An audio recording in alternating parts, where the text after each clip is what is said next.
I got a feeling it's gonna be a good night. Well, if we're connected emotionally, there's a bigger chance. Moving forward with the Dekker team. Moving forward together with the Dekker team. We are honored that we've been able to create for you free access to over 653 Life's Inside Track episodes where we share real estate insider tips, making house home, how to get the most out of your real estate investments and really use it as a wealth building tool. We are thrilled that you get access to them from home, from the office, or on the go. And if you haven't subscribed to the YouTube channel, the Dekker team one specifically, you'll want to do that so you can watch the antics as well as hear the words. We're going to explore how to reduce loneliness, what some of the basics are to reduce loneliness. Mm-hmm. Yeah, and they're simple. Some of them may be intuitive. Some of them you just, like I said in the first segment, we are habitual people. Right. And if you have the habit, for instance, of taking your phone with you to the dinner table, to the couch when you're talking with somebody, your phone may distract you. I know it does me when it lights up and somebody sent me a text message, my eyes dart over to see who it is. Is it important? What's going on, right? Yeah. Part of that's business and part of it is, now that's just too interrupt based, right? Like, could put the phone away. We could have dinner for 20 minutes without any devices on the table. It would work. It has worked.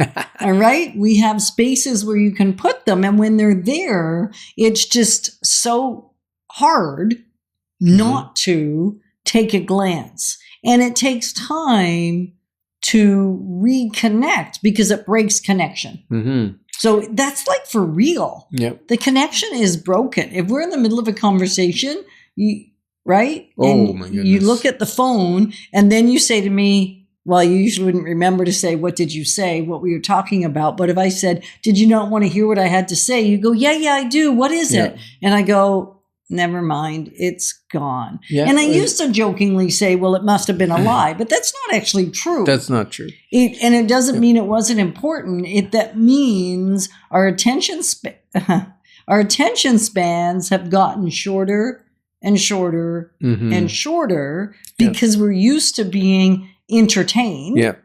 As a matter of fact, now we sometimes get triggered, and I know if you pick up your phone or I pick up my phone when we shouldn't be, that the other one will just leave the room. Yeah, I've started doing that more. I just get up and leave quietly. Yeah. No throwing pots or pans or anything. No, it's a good thing. And we just recognize, oh my goodness, the person left the room. That means I left the room when I went into my phone. And another way we help solve that issue is we've been no phones in the bedroom. Well, that's no been technology years. in the bedroom. Right. There is a radio. Yes. Is that not a technology? Yeah, that's for playing nice music. But yeah. No technology, I mean like a computer, a laptop, iPad, a cell phone. Things that are connected to other people or other things. Right? I think entertainment has become such a distraction. We love being entertained. Yeah. And when you're entertained, you're not connected. Like, like they say when you go on a date, one of the worst dates you can go on for a first date is a movie. Because you sit side by side, you don't talk to each other, you watch the show, maybe you come out and you say a little bit about the movie and maybe have dinner or whatever, and you go home. It's not a great date to get to know one another. You can't pick that for other people, Ken Dekker. I'm just saying, in my humble opinion, going to a movie is not a great first date. Okay. Maybe going for a walk in a park. Okay. So what are some of the things we can do? We can start, because we're still talking about problems. I thought usually by the time we move on to the second segment, we're talking about the good stuff. What we're doing that is to the good alleviate stuff. the loneliness. That's the good stuff. Choose a date and bring date night back. Right. Right? Bring it back and choose a date that's not sitting in front of the TV or in front of the movie theater. Go Or in for front of a your individual walk. devices. Yeah, go Yeah. for a walk. Maybe you go for dinner and you look into each other's eyes and you have a conversation, or even if it's two ladies or two men or whatever, you go shoot some pool or hit some golf balls, but have some conversation, right? Because connection is made through physical touch Yeah. and deep conversation, not conversation about, the weather tomorrow is supposed to be about rainy, right? Right. What would you talk about? We've been married 42 years. What do we talk about? Haven't we talked about everything that's available in the world now in 42 years? Apparently not. Because No? if we get sucked into the tranquility room and we go in there every day for prayer and meditation and connection, if we don't set our timers or we don't pay attention to the time, we can sit there for 2 hours. And I don't know, we're not solving the world's problems, and Are we solving our problems? Hopefully. Sometimes we're creating our own problems. And so if you're thinking, how do I make sure that the house that I'm living in is not only the ideal space financially, but that it creates the access and the opportunities for deeper relationship and deeper connection, because the space you're in actually can make a difference one way or the other. And you may not have to sell your place. You may just have to repurpose a room. Like what we call a tranquility room is what Yetta said. We go there and we talk, and sometimes it's not that tranquil when we're talking. Yeah. And yet when we leave there, do you feel more connected to me, more deeper connection typically? Generally speaking, yes. Generally speaking. So one thing we can do is start tracking our online time versus our in-person time. That's a fun little tool that we can do.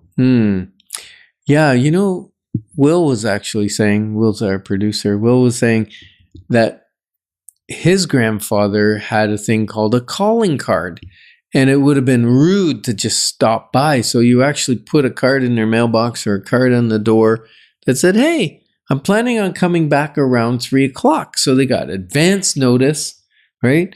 Whereas technology, a text comes in, a phone call comes in, it's immediate interrupt. Now, we have another neighbor down the street who likes to pop by and says, can you put a pot of tea on? Sometimes she'll give us advance notice. Other times you hear a knock on the door and we go, who could that be? And it's a Easterner habit, right? Just knock on a door and say, hey, I'm here for my tea. And I think when you're saying that, that's a habit that for many would feel awkward. So know your friends, first of all, because we have a couple of other friends that if you pop by, they're not answering the door. And they're not happy with And you. they're not happy. It's not fostering depth of connection. So know the people that are close to you in your world. I was reaching out to a client the other day. I was going to pop by. I was literally in front of her house. And I thought, I'm just going to call her first. And I said, would it work for me to pop by? And she goes, how close are you? Are you like here? And I go, yes. And she goes, so we had a big debate about whether it was a good time for her or not. And I said, you know what? Like, there is no pressure. I was just literally showing a house 500 yards away, and I could not drive past you and not pop by. So we decided we'd make it another day. So still show your courtesy, given who you're talking with and knowing who they are. Yeah, just sometimes being invited is enough to break that loneliness habit, right? Mother Teresa said that the most horrible poverty is loneliness. And together we're clarifying your options, because when your options are clear, your wisdom will flow. Moving forward with the Dekker team. Moving forward.